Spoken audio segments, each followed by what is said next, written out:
Honda Click 160 wiring design. Yan, ito po.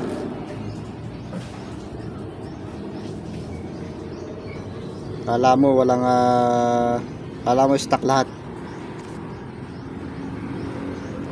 Ito po yung aking design. Ito po ay power supply ng PIAA, power supply ng mini driving light, ignition supply ng mini driving light. Yan.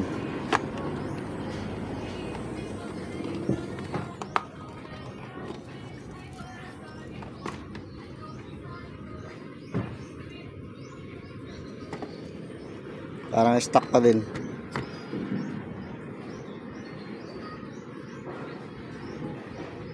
Kaya ito po yan, itong wire na ito.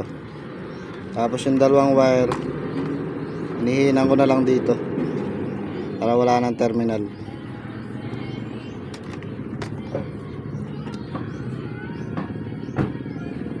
Tapos pinagapan ko yan dito.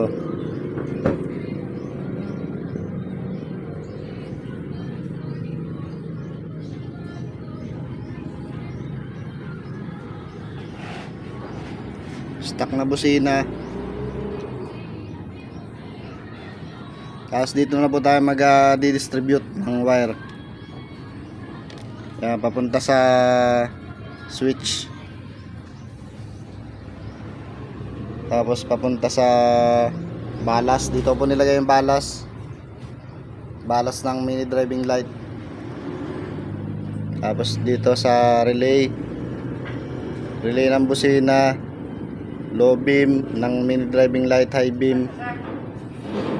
Yan, para dito tayo magdi-distribute ng mga wire para malinis na malinis. Yan, ito yung mini driving light.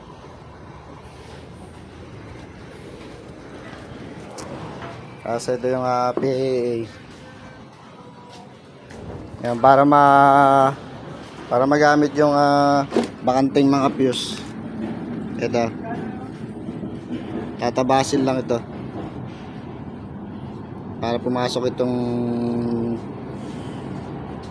fuse na maliit. Gagamitin ko sana itong mini, itong micro. Ito ang mini kasi yung terminal hindi mababa. Tapos ito, tatabasin lang to para pumasok yung lock dito. Ito, tatabasin to, papanibisin para pumasok dito sa tatlong to. Yan, yun lang.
Ito pong switch, bubutas lang dito sa kalapit nung dito sa kalapit nitong charging port. Yan, dito po.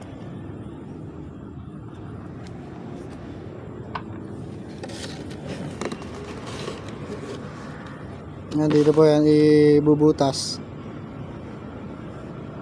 Para kalapit lang siya nung para kalapit lang siya dito. Tapos para hindi rin siya nababasa. Para mas tumagal yung switch. Okay, bubuuhin ko na lang po ito. Para kung sakaling marunong magbaklas yung may-ari, papalitan lang niya kung nasira na. Yan, pati po itong mga relay, sakaling nagmalfunction, tatanggalin lang naman po yung takip dito para madaling palitan. Dapat po madaling ma-reach yung mga kung sakaling magka problema. Yan, para pagka nilagay po itong takip, madali lang po siya ilagay. Kasi kung pag dito po kasi medyo mahihirapan.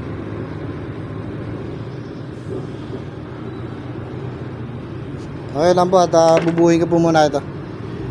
Maraming salamat po. Yun, magandang hapon po sa lahat. Bali natapos na po yung wiring design ng Honda Click 160. Bali papakita ko po yung naging design ng kanyang harness. Bali nga dun po sa naunang video. Yan, ito na nga po yun. Parang walang inilagay ng mga wire. Parang stock pa rin siya. Bali ganito pong ginawa ko dyan.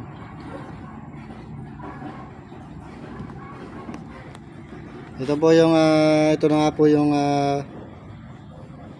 power supply ng busina, ignition supply ng mini driving light, power supply ng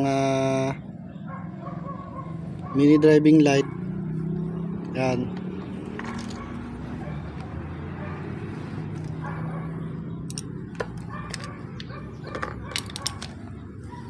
Yan, ito na nga po yan.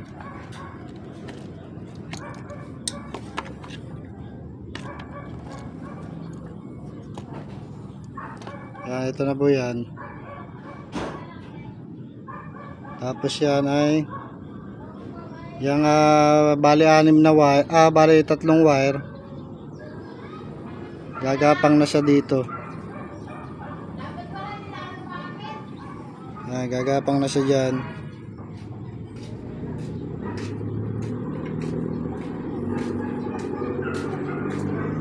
Tapos ito pong stock horn, optional switch. Naglagay po tayo ng optional para magamit pa rin yung stock.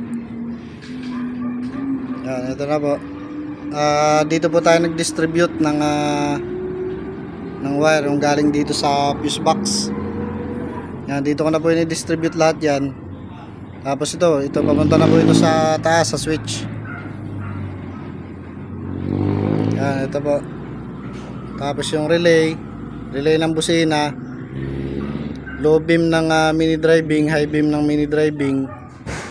Tapos yung ballast dito po nilagay. Tapos optional design na rin siya. Kapag halimbawa nasira yung mini driving, ito po nilagyan ko na ng socket. Kung sakali nasira ang mini driving, papalit lang ng socket ng set ulit ng mini driving. Yan, ito na po yung sa switch. Pati po itong switch nilagyan din natin ng socket para kung sakaling masira yung switch, papalit lang din po dito. Tapos dito ko po nilagay yung PIAA. Tapos ito po yung optional switch ng PIAA at saka stock horn.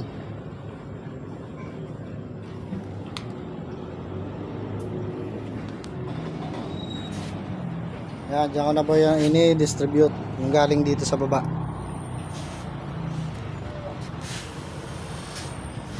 Yan, para yan po ipafinalize na lang.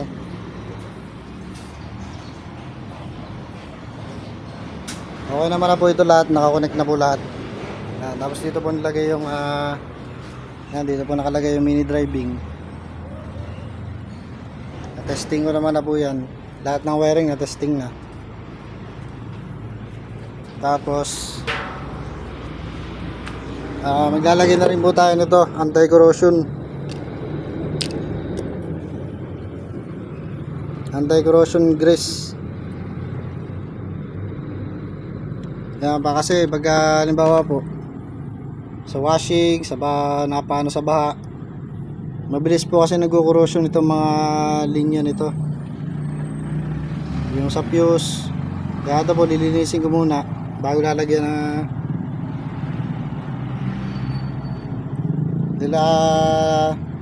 lalagyan po natin ng grease contact yan.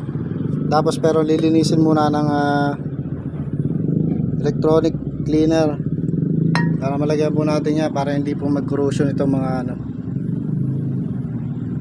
para hindi mag-corrosion yung mga terminals. Tapos ang ginawa ko naman po dito sa fuse na to para magamit ko ito, bali tinabas lang po ito, tinabas ko po ito yan para magkasya itong mini fuse kasi ito pong mga fuse na ito micro. Yan, tinabas po yan. Tapos ito po tinabas din po ito para mag-lock yung salpakan doon. Ito po papanipisin lang po ito. Ito po papanipisin lang. Yan, papanipisin lang po yan para magamit po yung bahala ko po sana gamitin ay mini micro fuse din. Kaya lang pag inipapasok mo po ito, lubog naman, hindi na po abot yung terminal ng fuse. Kaya ito na pong mini ang ginamit ko. Yun, tapos papakita ko po yung finished product niya pag naikabit na po lahat. Ito po, yan po yung nabuo nating harness.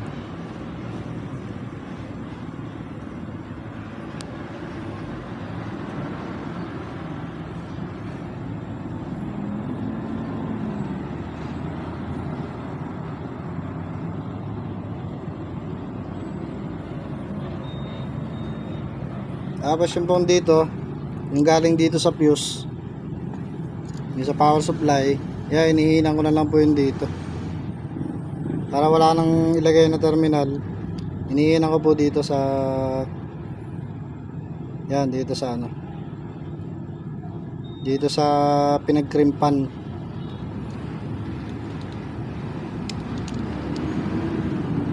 Basta nakahinan po yan dyan. Medyo mahirap lang pong karsin kasi isang may hawak pong camera.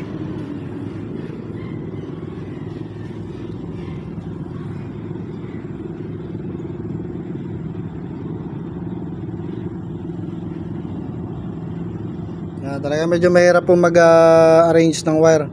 Napakahirap po. Dahil padami po ng padami ang wire. Merong magsasalubong dito. Tapos bababalikin mo na naman. Tapos kailangan pala papunta doon. Kaya medyo kailangan po talaga pag-isipan. Tapos ito naman po ibubuti yung switch. Kaya ito na po, yakabit ko na lahat.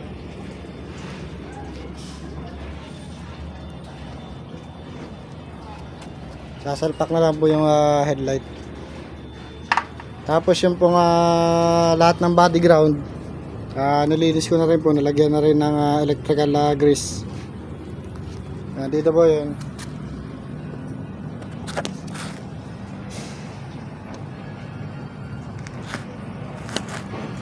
Yan. Diyan ko na rin po kinabit yung lahat ng ground ng PIAE at saka mini driving. Tapos ito po yun. Lahat po lagyan po ng electrical grease para hindi mag corrosion dahil malapit po siya sa maanuhan ng tubig. Tsaka ito dito. Ito po yung electrical grease. Huwag po kayo maglalagay ng mga heavy duty na grasa. Iba po ito, pang electrical po talaga ito. Pagkatapos po i-injikan yung mga terminal ng fuse, yung sa relay. Tapos ito sa mga relay. Yan, na-injikan ko na po yan sa mga terminal itong busina. Yan, ito sa mga socket. Tapos yung socket na dito sa switch. Yan, yun lang po. Kakabit ko na po ito.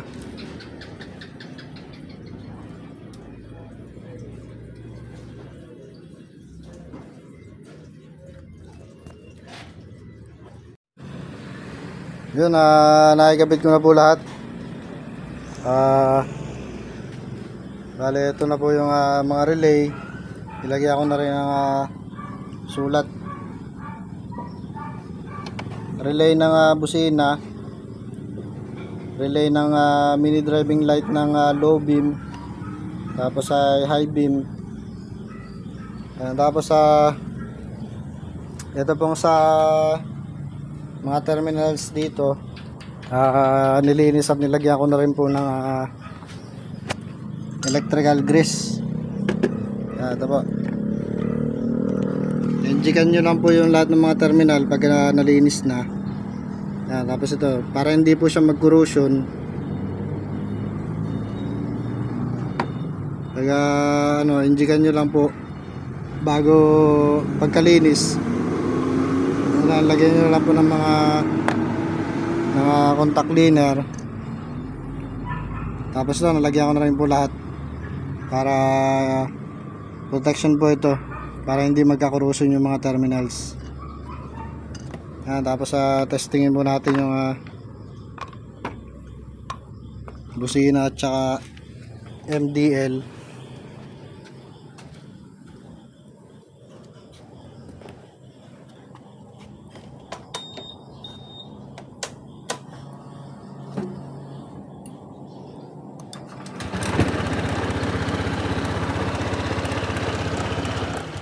Tapos itutuno ko na lang po yan.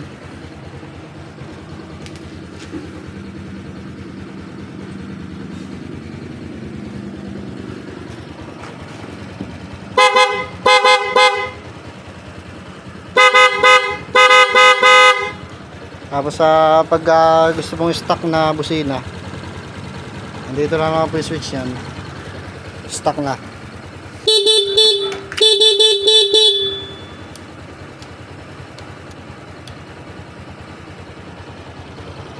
Tapos bali meron po ako dito nga ginawa din na Honda Click. Nado po yung isang Honda Click. Kinonvert ko po yung switch dito. Yung sa mga pang Yamaha. Papakita ko po yun. Ito po yan, mga pila pa yung mga ginagawa ko. Mga T-Max. Papakita ko po itong isang Honda Click. Ito po yung isang Click. Ito po yung ini-convert ko sa na switch pang mini driving light. Na dito po nakalagay yung mini driving light sa ilalim. Tapos ito na po yung ginawa kong switch.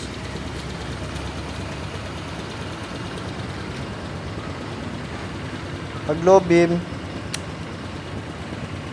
high beam, yan,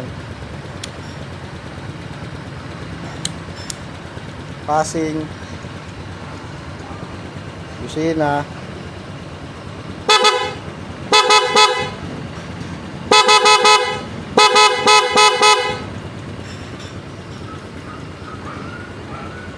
yan. Yan po yung aking kinonvert na switch.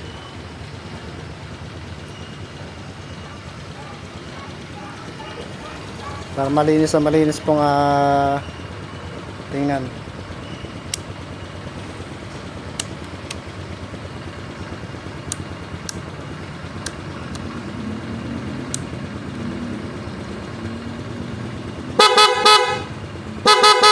Naka-PA din po ito. Okay lang po at tapusin ko na po itong isang ito. Kakabit ko na po lahat. Tutuno na lang ilaw para mamaya kuhaan ko pa rin po na video lahat. Okay lang po. Ito na po, 100% na. Nabuo na lahat.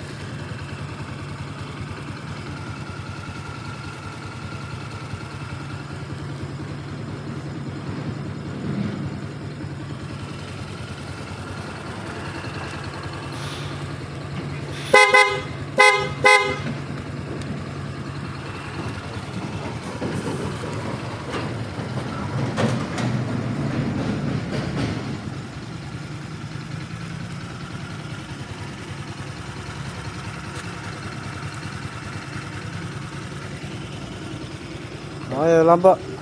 Maraming salamat po sa lahat. Sana po makakuha kayo ng idea kung paano mag-arrange ng mga wiring. Talagang medyo mahirap po pag yung sa mga arrangement ng wire. Yun lang po at maraming salamat po sa lahat.